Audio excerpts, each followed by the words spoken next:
I'll call to order the City of Apache Junction Spatial Joint Meeting with the Planning and Zoning Commission and the Parks and Recreation Commission. If everyone would please join me in the Pledge of Allegiance. I pledge allegiance to the flag of the United States of America and to the republic for which it stands, one nation, under God, indivisible, with liberty and justice for all. Roll call, please, Rudy. Commissioner Schroeder. Present. Commissioner Moeller. Present. Vice Chair Heck. Present. Commissioner Lucine. Present. Commissioner McGraw. Here. Commissioner Shanebeck. Here. Commissioner Kreidler. Commissioner Waldy. Here. Commissioner Uli. Here. Chairman Standage. Here. Chairwoman Nesser. Present. Tesser. Commissioner Bory. Here. Commissioner Howard. Here. Vice Chair Gage. Here. 6 on the P&Z Commission, 7 on Parks and Rec. We have a quorum, Madam Chair. Okay, we have 2 quorums. We'll move on to the public hearing. Presentation, discussion, public hearing, and consideration of the proposed active transportation plan. And the presentation going to start out with Larry. I'm just going to introduce Dean Chambers. Thank you, everybody. Appreciate everybody coming tonight, and especially the public. We're going to have a short presentation. We just handed out a version. I think you had like 99% of it. It just, this one has some photos in it that weren't there when we sent it out. The one thing for everybody to know is that we had originally planned on next Monday night for a city council work session. The council has combined their Monday and Tuesday night meetings, so there will be a public hearing on Tuesday night, so there won't be any meeting at all for the city council next Monday on the 14th. This item will be on the 15th as a public hearing item, so again, there'll be a short presentation, so just so the public, everybody knows, there is not a work session with the council on Monday followed by the public hearing on Tuesday. It's really the presentation, work session, all on Tuesday night. So with that, I will turn it over to Dean. We'll get his PowerPoint up working here, and then I think we'll then open it up to the floor for questions for you, and then we'll open it up for public hearing after that. Okay. And if you don't, you can sign up if you want to, but when the public hearing opens, we'll just call whoever's next. Okay. And we'll limit it. We'll have to teach Willie how to do the clock over there to 5 minutes, but I'll handle the clock when we get to the public hearing. Other duties as assigned.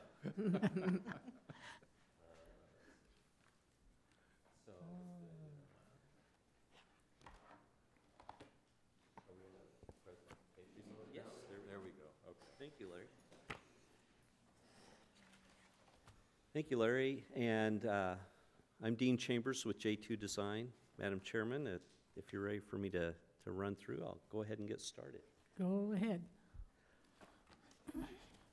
So we've been working with the City of Apache Junction on the active transportation plan since last February. And we had a series of public outreach events through this process. And I'll walk through the plan as it stands today. So the hard copy you have just added some photographs just to make it look a little nicer versus the version you received originally. So active transportation is walking, biking, hiking, horseback riding, and motorized, small motorized vehicles such as wheelchairs, scooters, electric bicycles. That's what we're talking about, not gas-powered items.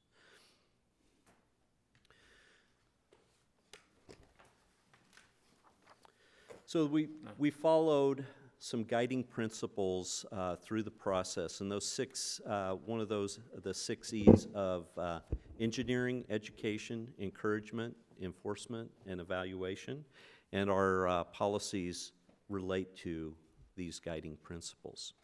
We also will be, upon approval of the plan, we will be submitting for a bike-friendly community and a walk-friendly community to get those ratings, the highest rating we can receive. And that's also a process to keep a scorecard in the future as you move forward in how to score yourself on how you stack up on active transportation. So the trends in active transportation is mode share. More people are walking and biking. We looked at equity, and low and moderate income homes have a higher percentage of active transportation, walking, biking. Children, seniors, people of color, low income, experience a greater rate of fatalities in active transportation, biking and walking, than other groups. Safety is imperative. Pedestrian and bicycle fatalities have increased as walking and biking has increased. So this plan looks at how do we reduce those exposures for people by having facilities to look at safety. And then the other is, and especially for Apache Junction, that the horse industry is strong, and there are many horses in Arizona, and especially in Apache Junction. We were conscious of that throughout the process. So we had over 2,000 contacts with the public and stakeholders throughout the process. We have walking events, biking events, and online surveys, hard copy surveys. Many of you took those, and all of that fed into open houses, and that all fed into the plan. We received the feedback from all of those people. In the survey, 67% of the people that responded to the surveys live here full or part-time. Some of those were visitors, but outside of the 67%. So it's a very good sampling across the community. One of the things at Apache Junction, 79% of the community that responded to the surveys are 45 years old and older. So they're one of those groups that uses active transportation but is also susceptible. And then the prioritization in Apache Junction was trails, sidewalks, and bike lanes in that order. Sidewalks, shared use paths. The existing city facilities, there's quite a few trails in the open space along the power lines on the north and east side on the leased land. We have a great system. People come from all over to use those systems. There are some bike lanes. There's some bike routes which are just signage through the community. And there are sidewalks in the newer neighborhoods, the more urbanized neighborhoods, the rural areas. There are not sidewalks. And we'll look at how that applies as we move forward in recommended areas to connect up the community. So through this study, and right at the end, we had some additional data. But in Apache Junction, there were 8 pedestrian fatalities from 2009 through today. There were 4 bike fatalities during that time. That's a pretty high number. Most of those have occurred along arterial roadways. And there's a high concentration of accidents, especially on the east-west portion of Apache Trail. So we looked at that as we make our recommendations of areas and priorities. So overall, the system map, Apache Junction's a big city land area-wise. You have all of this land down to the south in state land, south of baseline, and even it continues on off the map view on down to Fry Road is the current southern planning boundary. But we did look at those areas and in the future, and what we want to do is connect the community and for walking, biking, road biking, mountain biking, horseback riding. So the pink are shared use paths that have a side trail. The blue are bike lanes, the orange are sidewalks, and green are trails, soft surface. So when I say a path, that means it's paved. If I say a trail, it means it's unpaved. It's a soft surface. And one of the things I'd like to point out is that we also want it to be for residents and visitors and a draw. So the bike map, really focuses on arterial roadways and collector roadways of having bike facilities along those roadways. And we'll look in detail of how we suggest in the roadway cross sections having those facilities. When we say bicycle, again, road bikes and mountain bikes. And so the blue and the magenta are hard surface paved biking, and the green are trails that are shared use trails for biking. So again, it connects up the networks, connects to schools, connects to shopping throughout the community. The pedestrian network, the magenta, is again paved shared use paths, so you mix bikes and people on those, two-way facilities, and the orange are sidewalks varying width from neighborhood dimensions to up to along arterial roads. So those are dominated by walkers.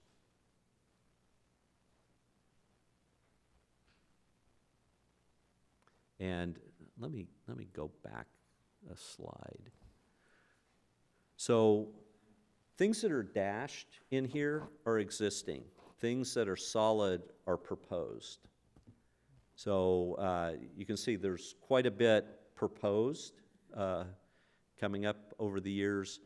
You have great facilities off-street now, but now catching up with the on-street facilities.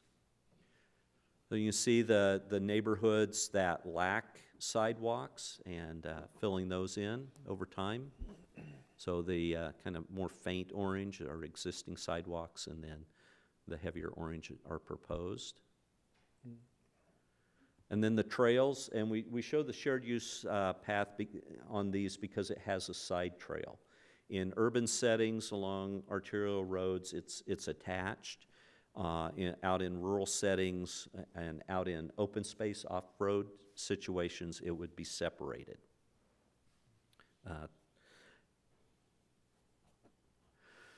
So the trails, there are 4 trails. I say trails and paths. There are 4 categories. There's the backcountry trails down to like a 2-foot trail, like what's up Silly Mountain, those type of trails. Shared use trails, so 4 to 8 foot wide, and that's most of around the power line corridors, those open spaces, and that's a mix of walkers, mountain bikers, and equestrians. And I want to point out, from doing the rides, that there's some self-selection that occurs on those between mountain bikers and equestrians. The equestrians tend to be on the softer of the trails, and the mountain bikers tend to be on the harder of the trails, just because of their mode. They self-separate on those. And then along roadways, a shared use path, a 10-foot, with a 4-foot side trail, so you could mountain bike, you could ride a horse, or you could run on the soft surface, walk on it if you like. And then when it's off-street, we separate that with a 4 to 8 foot separated trail from the paved surfaces. Our recommended lanes and street classifications. So we've studied the transportation plan that was prepared back in 2012, and the projections out to city build out that was part of the general plan back then. And we looked at how do we insert active transportation into the network and do it in a cost-effective, a logical, safe manner. And we looked at several roadways, and some of the roadways currently are overbuilt for capacity, for the projected capacity, the full build-out of the city capacity. So roadways such as Apache Trail will not need 6 lanes of motor vehicles.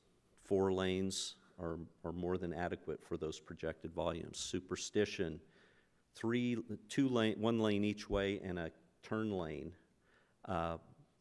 Currently it's, or projected to be 6,000 vehicles per day volume. And it's built out to something that could handle almost 40,000. So we can insert in existing pavement with paint, active transportation, bike lanes, buffered bike lanes. And I was running late because of traffic. It's ironic, isn't it? And I have to say, the easiest stretch of road was Superstition Boulevard, the least traffic all the way. And so we went throughout the entire city. So green are 2-lane, the rural roads, you know, keep rural. Blue are 2 lanes with a turn lane. And those are the lower capacity arterials or collectors. We get on up into the pink color. That's 2 lanes each direction with the turn lanes or medians with turns. And then the purple are 3 lanes each way with turns. So there's some different situations throughout the community, and really it's divided up into 4 main areas which follow the character areas of the community. There's the downtown, there's the standard area, which the built part of the city has existing standards. There's the rural area, there's some existing standards, and then there was the Lost Dutchman, the future growth area, and there were some standards. And we went through and adjusted those to have a common message and to make sure we were had adequate sidewalk widths and bike lanes and shade for those facilities. In the downtown area, we also looked at, you know, Apache Trail was a highway. It was a state route and a U.S. route. And you know, transitioning to become a city, how do you accommodate commerce in such a big right-of-way? And our suggestion in a limited area from about Rennick or Thunderbird to about Idaho is a multi-lane boulevard, which still keeps the 2 lanes going each way, but inserts bike lanes, paths, on street or these side street parking, and pulls the buildings up to the right-of-way line. So these have worked really good through the country in these conversions to create more of a downtown setting. And then the rest of the Apache Trail Old West Highway, similar type thing, but keeping it more rural in character, and the buildings are still set back, the parking's still in parking lots, those sorts of things. So it doesn't affect current land use patterns and those sorts of things. And then the other was the downtown streets, the side streets, which would be like the little piece of Apache Trail by the park. The rural areas, going from neighborhoods with just the 2-lane roads, you know, just a graded trail, which is really what you have today. You know, you can ride horses, you can walk alongside, maybe clean some of those ditches up in places where possible, harvest a little rainwater, get some plants going. Collectors on the very low volume, just share the street. On the higher volumes, introduce a bike lane where they're wider. And then for arterials in the rural areas, those would be a 3-lane section, 1 lane each way with median and turns and a bike lane, and does introduce sidewalks and trails along those. The standard area of the city, this follows very much what's in place today, just made sure we had sidewalks on both sides of the street and that all of the sections did have bike lanes in those sections. The Lost Dutchman Height, where there was a little more right-of-way projected out in that area from the existing plan that was out there, originally called Portales, and those details. So there's some 6-lane volume needed out there because all of that population is going to be a higher density than much of the rest of the city, and just a bigger area feeding into the freeway. So they need the bigger lanes, but there was also, with bigger right-of-way, opportunity to do more landscape buffering. But again, following the very similar in the pavement scenarios. Then we projected out 5-year, 10-year, or 0 to 5, 5 to 10, 10 plus implementation. 0 to 5 is within your existing capital improvements program. And it really is when you mill and overlay or do a street improvement, implement the new standards, or restripe. You're going to be doing some sidewalk work for ADA. Make sure those go in. So those are almost into the budgets right now. The 5 to 10 starts to connect the network. So we know the Lost Dutchman Boulevard, Goldfield baseline is a real high activity bike area from visitors and citizens. We want to connect up the rest of the community, all the schools. So that 5 to 10 that tries to get all of those connected up, and then the 10 plus starts to infill the network. And with that, I'm open to questions. Anyone on either commission have any questions for Mr. Chambers? Dean, Yes. how does this help the mass transit issues that people seem to want? How does this work into that? So for transit, the slang term is the last mile. So the bus or train won't go right to your home or to your business necessarily. So you need to somehow get from that last stop to your home or to work. And active transportation is the mode to fill that gap and also reduce the amount of cars in that gap. So this is really that last mile, quarter mile, half mile, last mile for many people if they're going to be using transit. Okay, thank you. I have a question. I've read through this twice. Oh, I've got, okay, That's okay. all right. I think you were up, Wayne. Go ahead. Dean, I read through this twice over this weekend. Yes. The part on health indicators. I'm looking at it and I'm going, well, there's, some of these come with having an older population. They do, they do. I look at what you got here, I've got several of those categories. And sometimes that does affect the ability to be involved in active transportation. Yes. Yes, it does. Some of the other health factors are things like childhood obesity, of trying to get more children out and walking to school, biking to school, to their friends. And right now, that's pretty difficult. Most kids aren't going to ride in the street, and they're not even going to ride in a bike lane. That's going to be more of the adult. They're going to ride on those shared use paths and wide sidewalks. So that's what the plan tries to address. How has the city done with the safe routes to school that Public Works was working on? Yeah, the Safe Routes to School really maps routes, but right now there's a lot of gaps in those. So please forgive me. what's the far east elementary school? Peralta, PTSD? On Broadway. Broadway, yeah.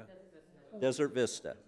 There's a elementary and middle school or elementary school that is not connected with sidewalks at all. Right. No bike lane, no sidewalk at all. The high school, there's some limited gaps just west of Ironwood. There's gaps of sidewalks. So it looks to fill those in those earlier implementation plans. Like in the first 5 years. type deal. 5 if that route's going to be worked on, Yeah, but definitely the next 5 okay. so connects we up could the say schools. within 10. Yeah, 10. Some of the neighborhoods with low volume may be past 10, but they're pretty low volume streets, whether they'd have sidewalks on a neighborhood street. So some of the things like over by Weeks Wash, east of Royal Palms, no, there's not cut through because the wash is there. So, I pushed it on out further. Okay. One other deal, I noticed the amount of accidents in that. I didn't see the one for the horse that was hit on Cortez about 10 years Yep, well, we have that information, but The horse had to be. it's not in the official data. It's not a searchable item, the amount of, so it was anecdotal. So I used the official ADOT database for the crashes. We'll have to talk to So, ADOT. so it's not like having a gold star on that, so. And it's a rarity, but Yeah, it is. out in the area So having those graded trails, getting those defined and getting those along the streets would help that situation. okay, that's all I got, Chairman. Commissioner Busy? Okay, my question was to you, the bike trails, how wide they're gonna be? The way they are designed now, they are, to me, a little bit too narrow, especially if one bike passes the other one, you have to go over the white line almost, because there's not enough room. And also, we have a lot of motorized three-wheelers that senior citizens use tremendously a lot. Yes. So, to me, the bike lanes should be a minimum of 5 feet, but I prefer a 6 feet wide. So that's what we have in our standards, is 6 foot of rideable surface. That's not counting the gutter pan. Yeah, So 6 foot of rideable plus a minimum of a 2 foot striped buffer. so in the trail, we have that room to do it? Yes, we do, yes, on the trail we do. So you want to eliminate one lane, right, to do so? Yeah, it's a matter of semantics, eliminate or size to Yep, volume, linear. yes. Yeah. And I have the second question, the speed. It got nothing to do with this, but the speed on the trail is too high. It should not be more than 25 miles, because the speed, people will go 28 to 30. Now there is 40, they go 45 to 50. Right. It's time that Apache Junction join the safety rule. All the trail, not over 25. With the electrical checking, so they don't have excuses. So, Because it's about, because if you're going sometimes on a rough out, look out, they go like jets. so we did not do speed limits on the streets. We're leaving that to the vehicle end of traffic engineering. But we are recommending lanes typically 11 foot. Yeah. Maximum on the arterials and collectors, because that has been found to be the most safe, and it helps with the speeding issues. The wider the lane, the faster people drive. So they found that 11 foot for vehicles is safest. Yeah. Really, 10 foot is the safest for for bike and peds, but we went kind of to an in-between on this round. My next question, after this there is over, when really gonna start realize doing it? Is gonna wait years again, or we gonna start as soon this is approved by the county, the city, or whatever, and here gonna come the bike lanes, the trail rail, see, because we can do all the stairs here, and then we put it back the next 5 or the next 10. Some of the people, they don't have that many years to wait, especially in Apache Junction with a lot of senior citizens over here. Right. So the 0 to 5, that is in the CIP. So we went through the CIP projects and folded in how to adjust to make them cover the active transportation components. So those are in. And the map is there that shows those projects. We've got the detailed list of those projects. It's that 5 to 10 that needs, and plus, that needs to run through. What are the priorities? What are the budgets? That's, No, I understand that. Yes. I'm living on the south side of the trail, and we got baseline. Baseline is deplorable because it's no bike lanes, no safety rail, no safety nothing. The bikers, they have to go in a sidewalk, which is illegal, because if they go in a road, they get creamed. Because it's 35 miles an hour, they do 40. The road is not that wide. When 2 cars coming in, there's no room for the biker. So they use the sidewalk, which is illegal. so I have baseline in the 5 to 10. We It just needed wasn't in the CIP, this I 5-year understand. CIP. We need it in the 0 to 5, not 5 to 10. We're going too far over. As far as I'm concerned, that is more important. We have government office there. We got the other terminals, everything. The traffic is tremendous with trucks, with everything else. And especially from Tomahawk go west. It's not even 2 lanes, the road. When the 2 trucks coming in, one is in the door.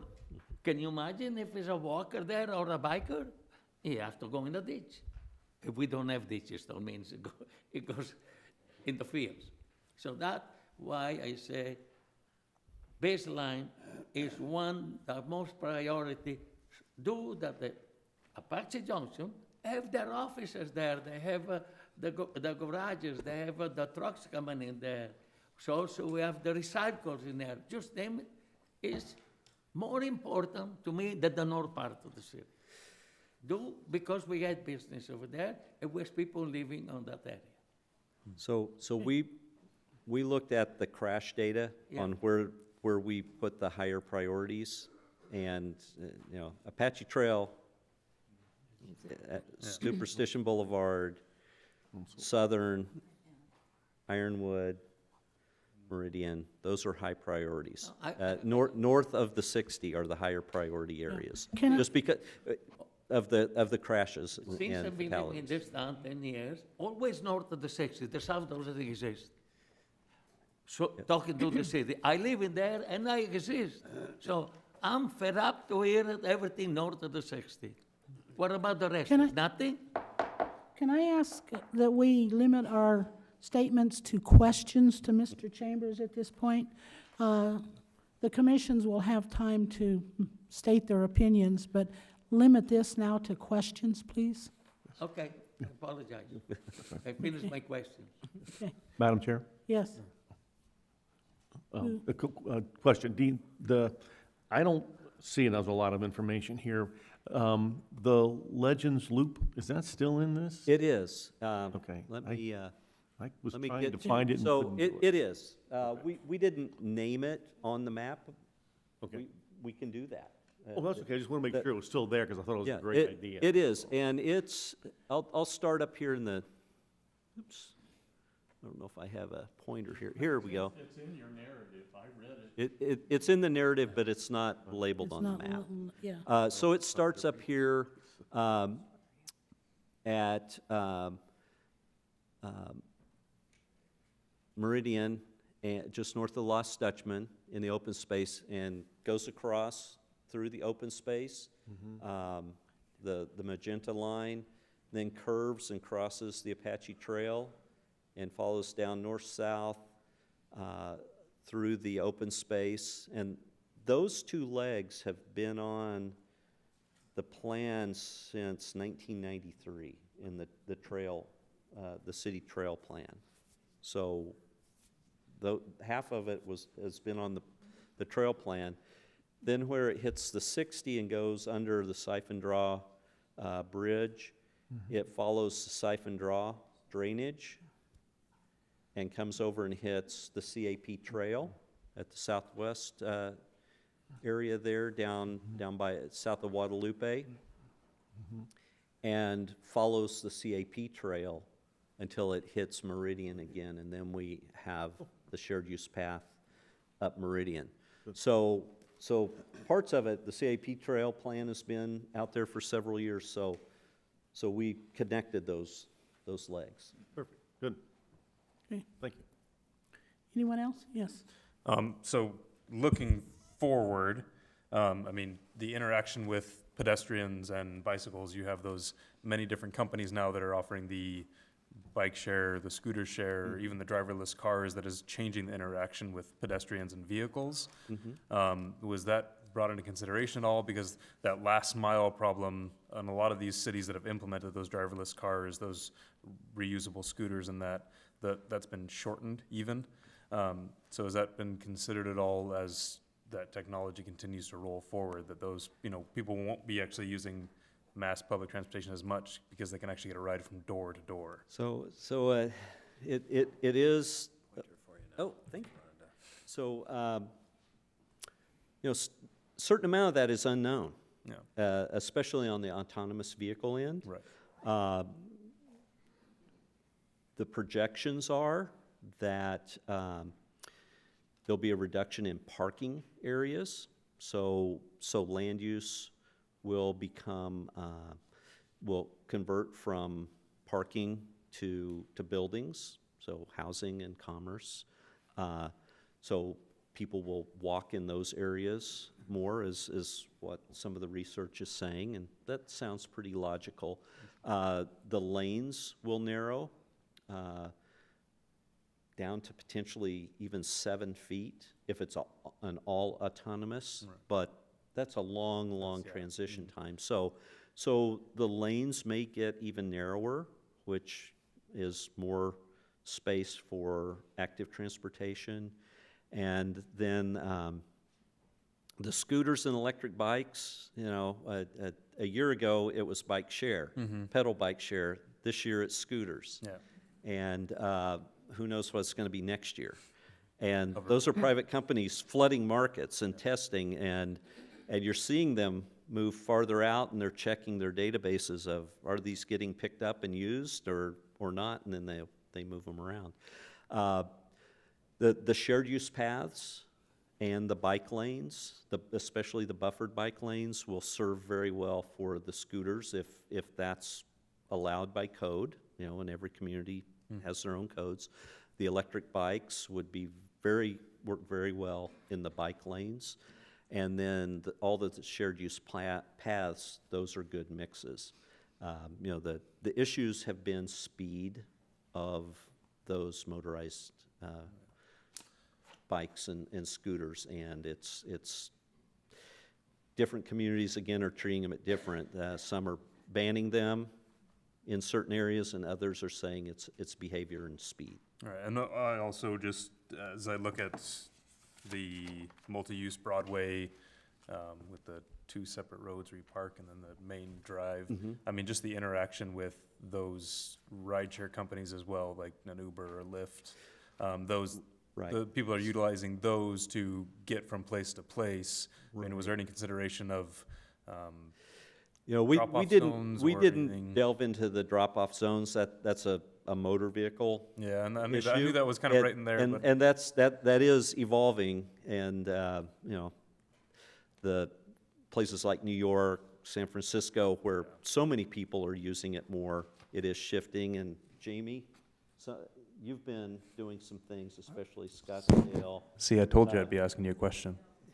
that it is shifting parking requirements and it's shifting loading zones, right? Right, and as we have an older community, I mean, there's some that are hesitant to jump onto those technologies, but it's something that I think as it gets more popular will be used pretty actively for those that can't get themselves around. So that's something that I concerned about. I mean, I have young children, so we don't use it that much because we got our own forms, but Yeah. that was just my only thought, because I realize that it's a mix between the active transportation where a lot of times they're walking to a place to get a ride and then going from there. Right. So, just as long as we've at least given it some thought. I know there's Yeah. a lot of unknown data Yeah. so far, but it's something that in 10 years is going to be a lot more in the equation than it is even now. I think we'll be finding that parking counts, parking requirements are gonna be reduced. I mean, that already is a trend, and loading, unloading zones are gonna increase. Okay, all right, thank you. Was there any consideration given in this plan to public surface transportation? Such as bus. There was not, except for looking at the transportation plan in 2012, because that's motorized, is we were just linking up those destinations and streets. So we feed into that again, that last mile, but we're not defining transit stops with this plan or routes. We're connecting to them. Connecting the two, the dots. Jesse? Is there any coordination with our neighbors to the west, the city of Mesa, on how they're laying out their active transportation? There is, and so with Mesa, they have a pretty robust plan that's, you know, it's there, they have their plan, they where they're going, and they're implementing that. There is this gap of the county island, and especially Apache Trail, in the middle of all this, and it's one of the least safe areas for bikers and walkers in the state, I believe, is, yes, we have a staff member who is former ADOT, so. I just want to address it. So we did coordinate with Mesa. We had a agency stakeholder meeting along with Maricopa County. They were also doing an active transportation plan.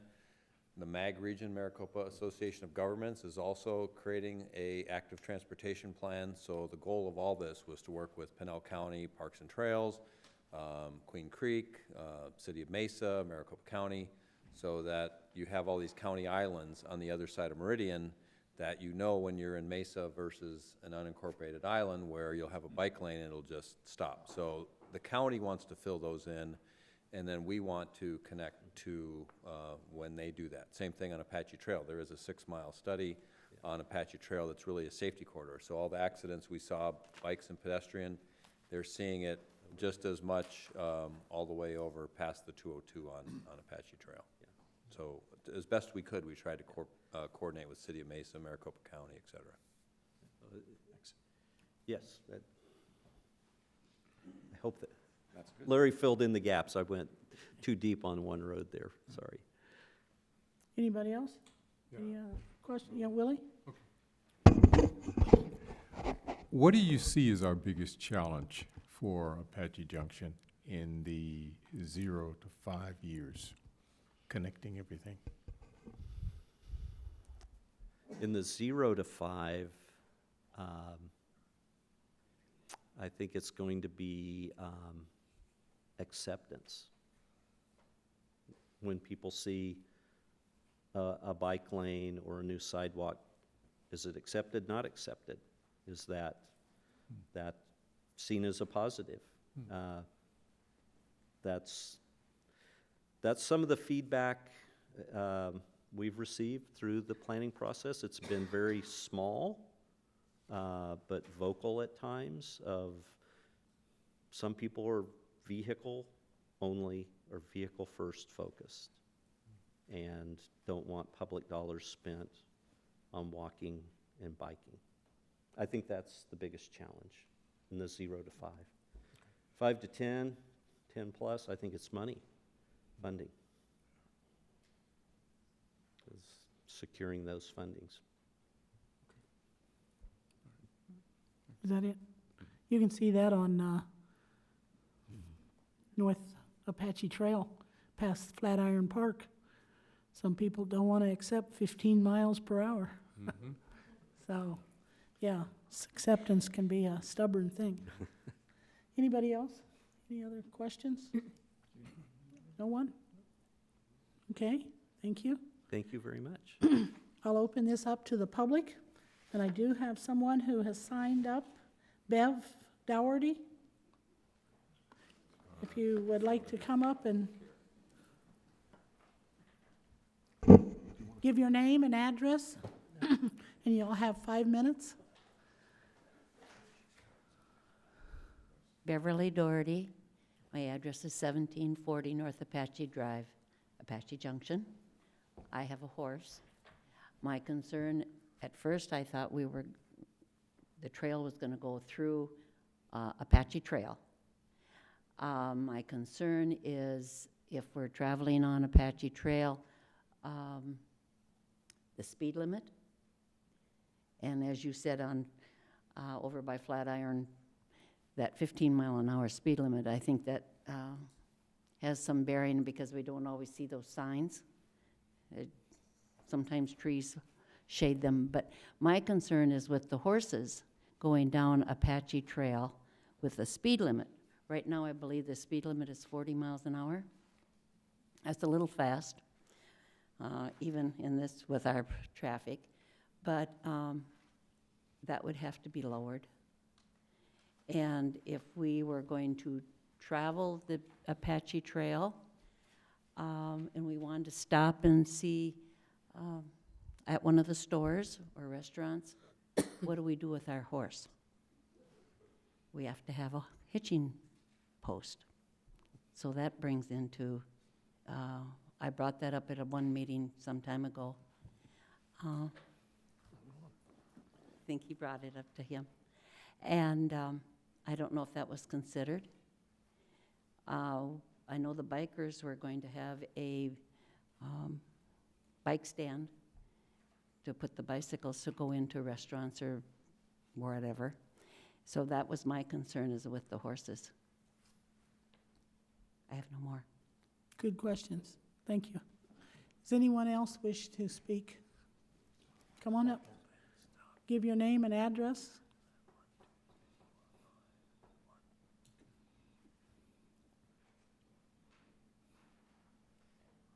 My name is Darrell Cross. Address is 1018 North Acacia Road, Apache Junction. I'm with the Superstition Horsemen's Association, and we've worked with Dean and his group on a lot of this pre-planning. One of the only things that I have a concern with, and I'm sure a lot of non-horseback riders would have a concern with, is the reduction of lanes on Superstition from 4 lanes to 2 lanes. I kind of think that we need a east-west corridor that stays available for high volume to get us all the way across the city. And dropping it down to 2 lanes, that could be a nightmare, especially what little rush hour we have. But just trying to go down Superstition when you have a couple people that are just doing 20 or 25 miles an hour can really snarl up the traffic. So support a lot of what has been proposed. We really like the thoughts on these wider trails that are multi-use, and we really look forward to a lot of this being implemented down the road. Thank you. Thank you. Anyone else? No one?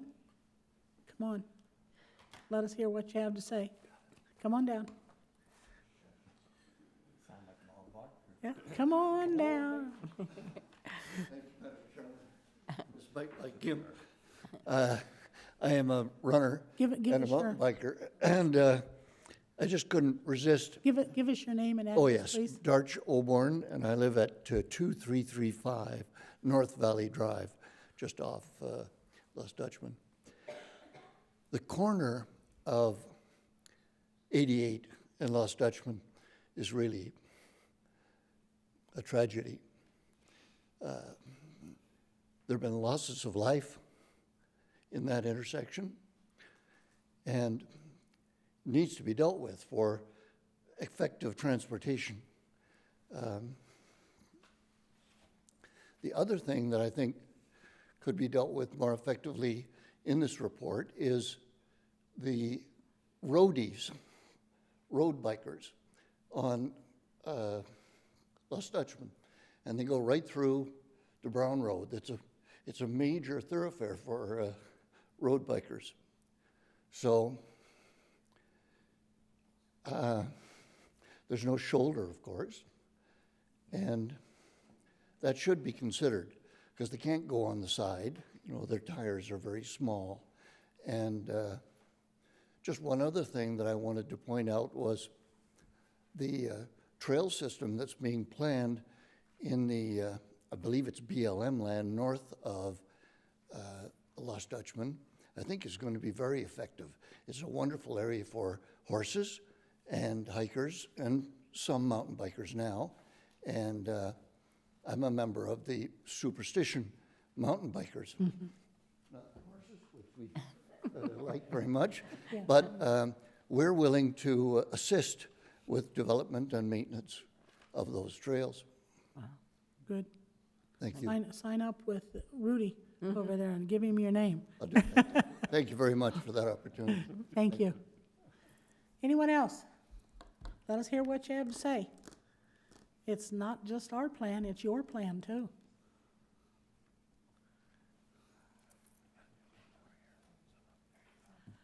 My name's Rhonda Rome, and I live at East 4338 East 6th Avenue in Apache Junction.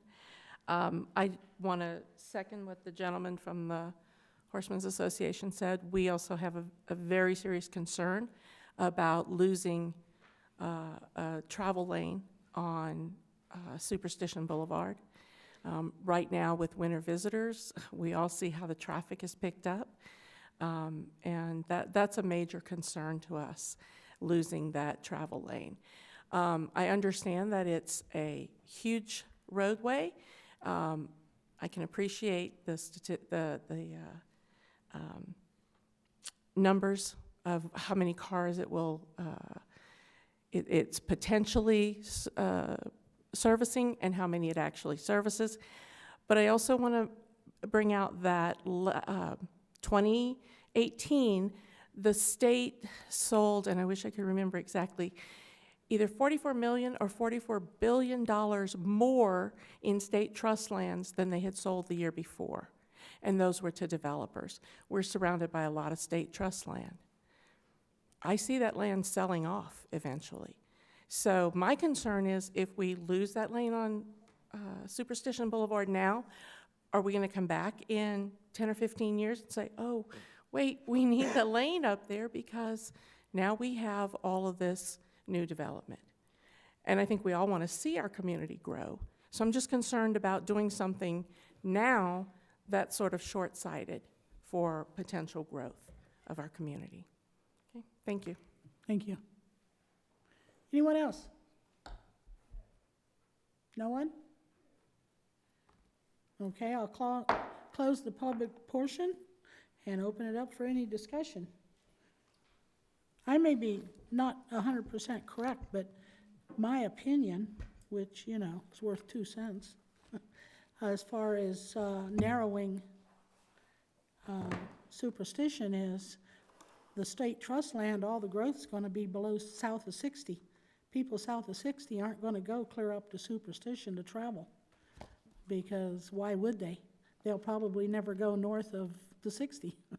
And you can verify whether that's anywhere near what your stats are. Madam Chairman, if I could speak to Superstition Boulevard, we're proposing that as a striping only, not hard surface changes to test, to make sure this will work. It's not changing the curb lines, not changing the pavement. It's reallocating through striping. And that's a really good way to test this. And that's what many of these, almost all of these, except on a couple of locations in these first 5 years, are strictly paint to see how it's going to be accepted. And that would be a corridor, a very good one to try, to test that and see.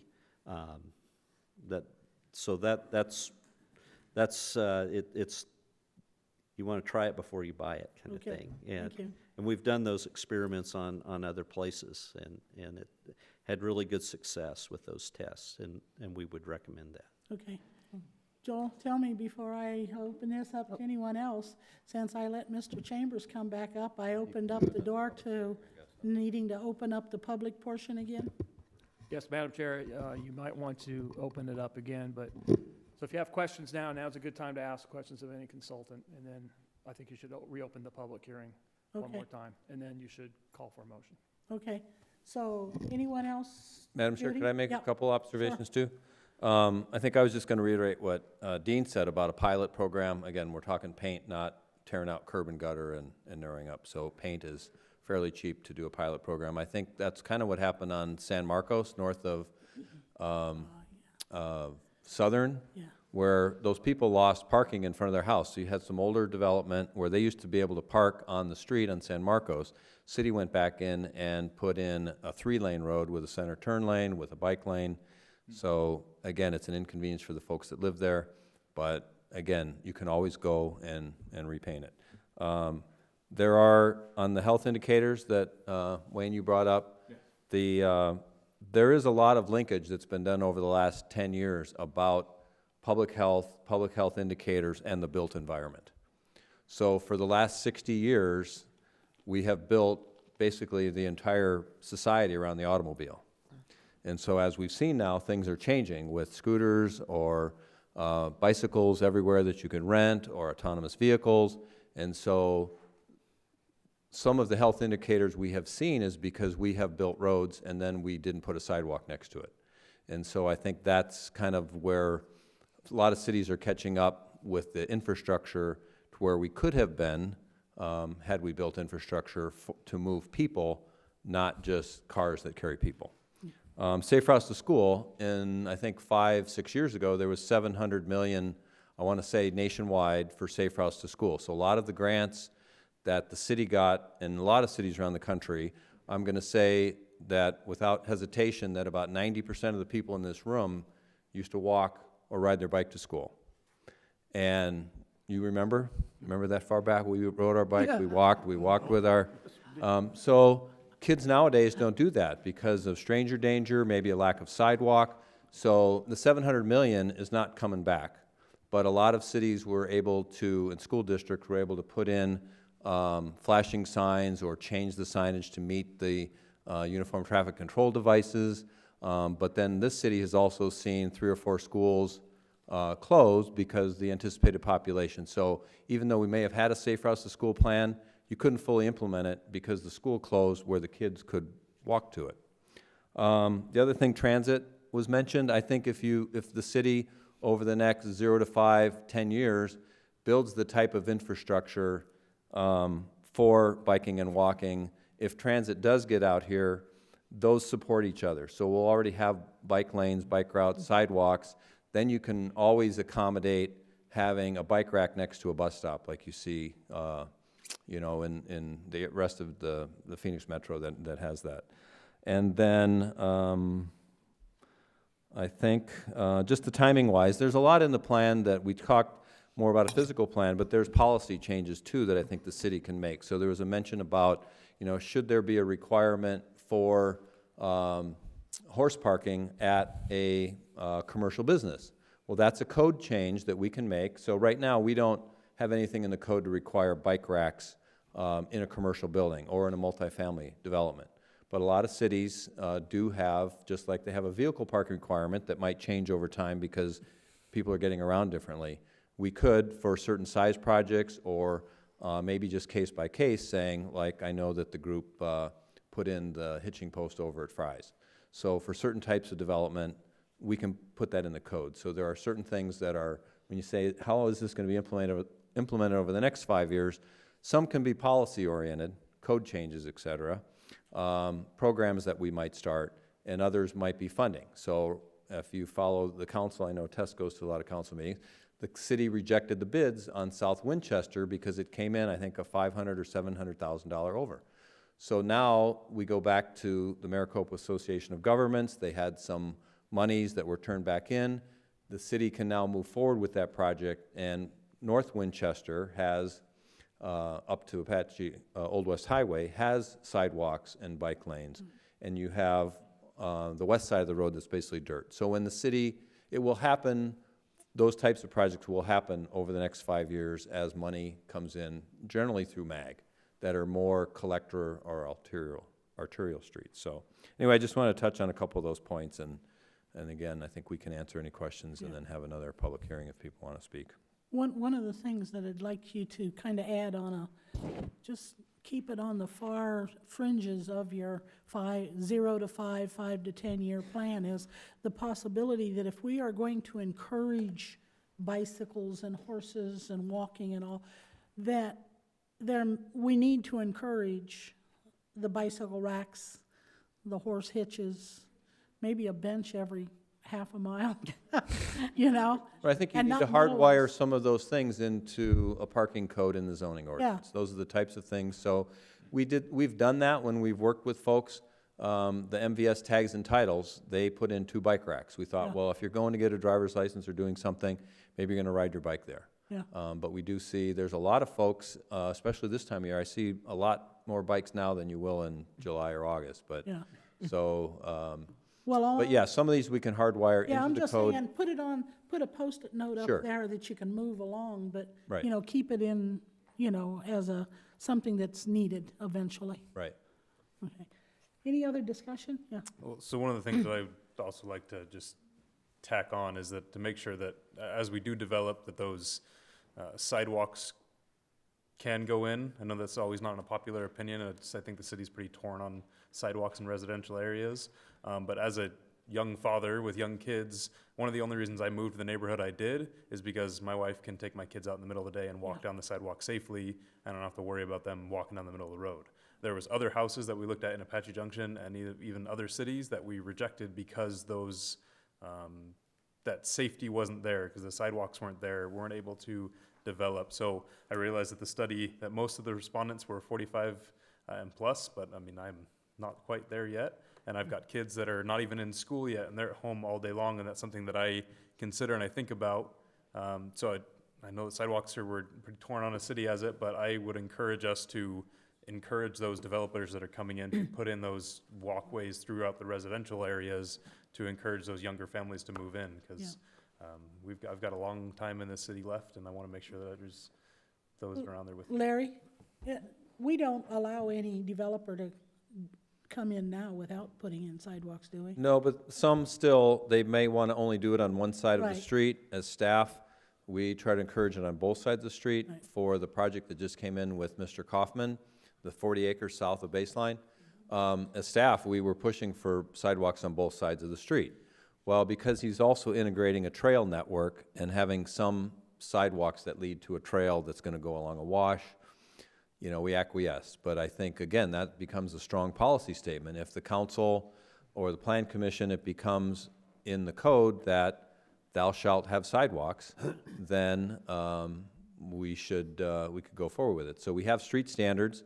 I think if you look at the street standards, which I can go back and find them, especially for new areas, they will all have sidewalks, even on some, not, again, the rural area to the north, no. But certainly areas south of Baseline are going to have sidewalks in neighborhoods. I think that's just the character of making it more of a neighborhood than a subdivision. That's kind of my long-term mantra is, let's not just build subdivisions, but let's build neighborhoods. How do you build a neighborhood? Well, people get out and meet their neighbors if there's a sidewalk out there. So, again, I think the council would be, again, hardwire something like that, so when a developer comes in, they really don't get the option, and there's gonna be sidewalks, and that's just our policy. Okay, thank you. Judy? Yeah, I just want to say that on University or Superstition Boulevard, that is a commuter access to the freeway, to the 202, and I use it every day, you know, going back and forth down that corridor, and if it is, you know, 2 lanes, it cuts down time getting to the 202. And there are a lot of people that either work in Apache Junction or leave Apache Junction to work elsewhere that use that same corridor. And it's Brown, also Brown is the same way. And it's just a quicker way than going all the way down to the 60 and getting on the 60 and going back around to the 202. So, you know, and it's a safe route to take. You know, like I say, I do it every single day. Okay. Madam Chair, Yeah, Frank? I think in every ointment there may be a fly. Mm-hmm. And I think, you know, in a well-developed plan, this may be a fly. I think I've heard feedback from my wife already about superstition also. But I don't think, because there's a fly in the ointment, you throw away the whole ointment.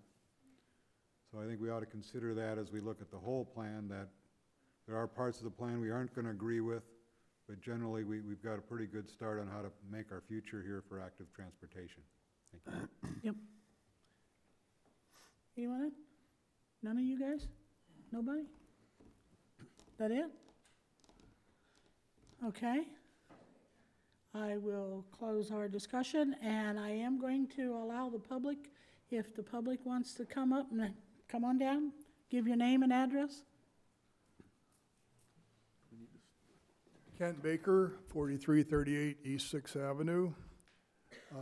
Some things I think have been overlooked that we're very RV dependent in this community. Your typical RV is 8 feet wide. You got a mirror sticking out a foot on each side. You're looking at 10 foot. I heard something about 11-foot lanes. I don't think that's really going to work. You need, I'd say, a minimum of 12. So we really need to look at RVs. I haven't heard any mention of, we're an RV community. We're not Scottsdale. We need to keep that in mind and not narrow these lanes down too much.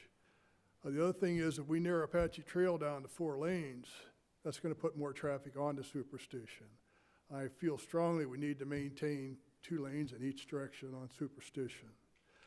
Personally, I find it's the fastest way to get over to the 202 or areas over there is to take the Superstition. I find it's quicker and safer for me than to go down Apache Trail. So I feel very strongly we need to keep Superstition as 2 lanes each way and not get too narrow on our lanes because of the RVs that we have and the big truck traffic that we have in this community. Thank you. Thank you. Anyone else? No one? Okay. I'll close the public portion, and I will call for a motion. Madam Chair? Yes.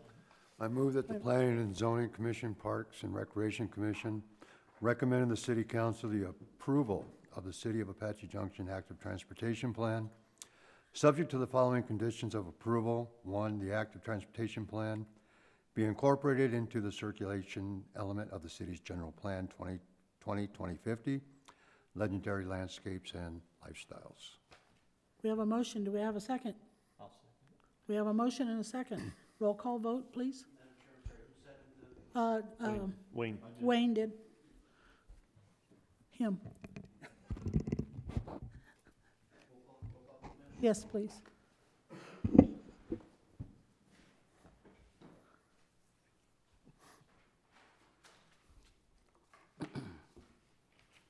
Vice Chair Heck. Yes. Vice Chair Gage. Yes. Commissioner McGraw. Yes. Commissioner Moeller. Yes. Commissioner Busin. No. Commissioner Uli. Yes. Commissioner Shanebeck. Yes. Chairwoman Nesser. Yes. Commissioner Walde. Yes. Commissioner Howard, Yes. Chairman Standage, Yes. Commissioner Schroeder, Yes. Commissioner Bory. Yes. That's just one in opposition. Motion passes, Madam Chair. Okay. And let me put my glasses on so I can read and see. I think that was it. So if I don't hear any objections, we will adjourn this meeting at 7:18. And before we leave, I want to thank Dean for all the hard work and staff and all the different entities that had input over the last 12 months, you know, so we're headed at least in the right direction of doing something. Thank you.